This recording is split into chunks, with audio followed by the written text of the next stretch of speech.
반려동물을 가족 구성원처럼 인식하는 이들이 많아지면서 지인 반려동물 장례식장에 참석할 때 조의금을 내야 하는지에 대해 논의가 벌어지고 있습니다. 한 온라인 커뮤니티에는 개 장례식 조의금 얼마나 내야 해? 라는 제목의 글이 올라왔는데요. 그에 따르면 최근 친구로부터 강아지 장례식에 오라는 연락을 받고 장례식장을 찾은 A씨는 황당스러운 상황을 맞이했습니다. 장례식장 입구에 조의금함이 있었기 때문인데요. A씨는 순간 당황했지만 친구가 혹시 나중에라도 서운해할 수 있을 것 같아 자동 입출금기에서 현금 5만원을 찾아 넣었다고 전했습니다. 하지만 강아지 장례식장에서 처음으로 조의금을 내보는 A씨는 맞나 싶다며 의견을 물었습니다. 누리꾼들 사이에서는 갑론을박이 일었습니다. 누리꾼들은 반려견도 가족이니 내는 것이 도리다, 문화가 바뀌었다 등 찬성 입장과 조의금 내면 육개장주나 개 키우는 친구만 불렀어야 등 반대 입장으로 나뉘었습니다. 이에 대해 반려견 장례업체 관계자는 반려견 장례식장에 조의금함을 비치하는 경우는 상당히 드물다며 반려견 장례식은 2-3시간 정도면 끝이 나고 음식도 제공하지 않는다고 말하며 A씨의 사례가 통상적이지는 않는다고 설명했습니다. 이와 관련해 반려동물 장례업체 관계자들은 아직까지 장례식장에 부의금함을 설치할 계획은 없다고 못을 박았습니다. 일부 반려동물 장례업체는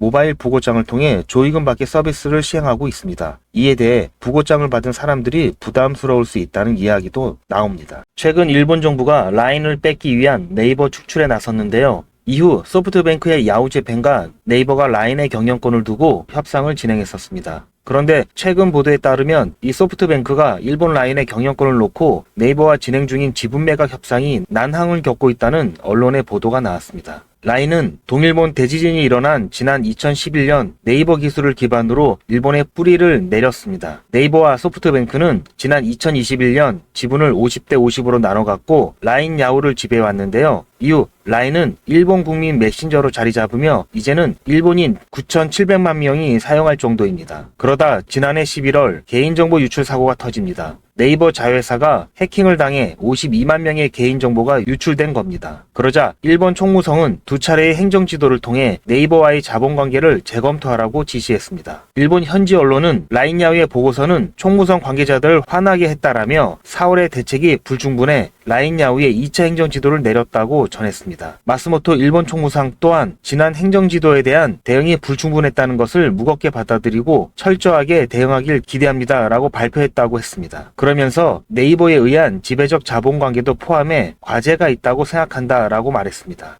통상 해킹 사고가 발생하면 정부가 보안 조치를 요구하고 벌금 등을 부과하는데 지분 정리를 요구하는 것은 이례적입니다. 일본 정부가 이러한 일을 지시한 이유는 자국의 대표 플랫폼을 한국 기업이 소유하고 있는 상황을 바꾸려 한다는 해석이 나오는 이유입니다. 이후 라인 야후는 탈 네이버를 공식화했습니다. 네이버 또한 기업 가치를 높이는 것을 최우선 가치로 결정할 것이라며 이번 사안에 대해서 양국의 기업들이 자율적으로 판단할 사항으로 원칙을 분명히 해주신 정부의 배려에 감사드린다며 라인 야후의 지분 매각을 하지 않기로 공식적으로 발표했습니다. 최근 미국 정부가 중국 동영상 앱 틱톡의 강제 매각을 추진하듯 정보 악용 가능성 때문에 적대국 기업의 플랫폼을 퇴출하는 움직임은 있습니다. 하지만 일본 정부가 올해 외교청서에서 파트너국으로 지정한 한국의 민간 기업의 지분 매각을 압박하는 건 외교 문제가 될 수 있다는 지적도 나오고 있습니다. 이번 일본 정부의 라인 뺏기 사건에서 네이버와 정부는 라인을 지키기 위해 어떠한 행동을 할까요? 또다시 소래포구 어시장에서 상인이 고객에게 막말을 해서 논란이 일어나고 있습니다. 자, 우선 영상부터 보시죠. 그냥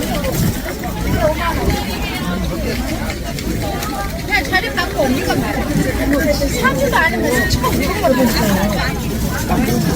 가격표가 안 붙어 있으니까 손님이 가격을 물어보는 건 당연한 일인데요. 도대체 왜 이럴까요? 이런 문제가 발생한 게 이번이 처음은 아닙니다. 얼마 전에도 호객 행위, 꽃게 바꿔치기, 그리고 바가지 등을 없애겠다고 하면서 이렇게 큰절을 하면서 사과하는 모습을 보여줬지만 얼마 지나지 않아서 또다시 다리 없는 꽃게를 팔아서 논란이 되기도 했습니다. 이러다 보니 국내 대표적인 어시장 중 하나였던 소래포구를 찾는 관광객 수는 계속해서 급감해서 주말에도 사람이 없어 텅 비어버린 모습입니다. 이런 사정은 비단 소래포구뿐만의 문제가 아닙니다. 국내의 대표적인 관광지인 제주도 역시 마찬가지라고 합니다. 사람이 붐비던 먹자골목은 발길이 끊겨서 텅텅 비었습니다. 그 많던 국내 관광객들이 지난해 대비 20% 수준까지 줄었습니다. 대신 중국 개별 관광객 등 외국인 손님들이 조금 늘기는 했지만 이마저도 들쑥날쑥한 상황입니다. 다들 잘 아시다시피 제주 관광업계는 코로나19 기간 동안 국내 여행객들이 크게 늘면서 코로나 특수를 누려왔습니다. 지난해 제주를 방문한 내국인 관광객은 1381만 명으로 현지 관광이 본격화된 1962년 이후 역대 최대치를 기록했습니다. 하지만 이 기간 동안 호텔 등 숙박업소부터 렌터카나 식당 그리고 골프장 등의 가격이 천정부지로 뛰어올라서 바가지 요금 논란에 휩싸였고 결국에는 관광객의 감소로 이어지고 있는 것입니다. 또한 올해 중순경 수면 위로 떠올랐던 환경보전부담금 도입세 추진도 제주도에 대한 국민들의 인식을 악화시키는 요인 중에 하나였습니다. 바가지 요금 문제와 도입세 등으로 인해서 사람들의 발길이 점점 끊겨서 결국 국내 여름휴가 여행 종합만족도 부분에서 부산이 1위를 차지했고 강원과 전남이 그 뒤를 이어 제주도가 4위를 기록했다고 합니다. 이러다 보니 결국 제주 관광시장에 빨간불이 켜졌고 경기 침체를 실감하고 있는 모습입니다. 국내 여행지 부동의 1위였던 제주도의 추락에 시민들은 어떤 반응을 보이고 있을까요? 지금 대한민국에서 가장 사람들이 많이 몰리는 핫한 곳이 어딘지 혹시 아시나요? 명동, 강남, 신촌, 홍대와 같은 장소들을 떠올리실 텐데요. 사람들이 몰리고 있는 곳은 트렌드를 반영하고 향후 부동산 가치 상승에 큰 영향을 주기 때문에 평소에 이런 흐름을 파악해 놓는 게 굉장히 중요합니다. 이렇게 사람들이 모여드는 곳이 어딘지 객관적으로 알 수 있게 해주는 자료가 정부에서 나왔습니다. 그건 바로 2023년 상가 임대차 실태조사 보고서인데요. 유동인구가 많은 곳일수록 매출이 많아지고 또 그에 따라서 임대료가 비싸지기 때문에 임대료가 비싼 곳이 사람들이 많이 몰리는 곳이다라고 볼 수가 있는 거죠. 자, 그럼 서울에서 임대료가 가장 비싼 곳이 어디일까요? 아마 많은 분들이 명동거리를 떠올리실 텐데 이제는 그것도 옛날 이야기입니다. 그동안 계속 상가 임대료가 가장 비싼 땅 1위를 차지하던 명동거리는 1제곱미터당 17만 3,700원으로 2위를 기록했습니다. 일반적인 상가의 평균 전용 면적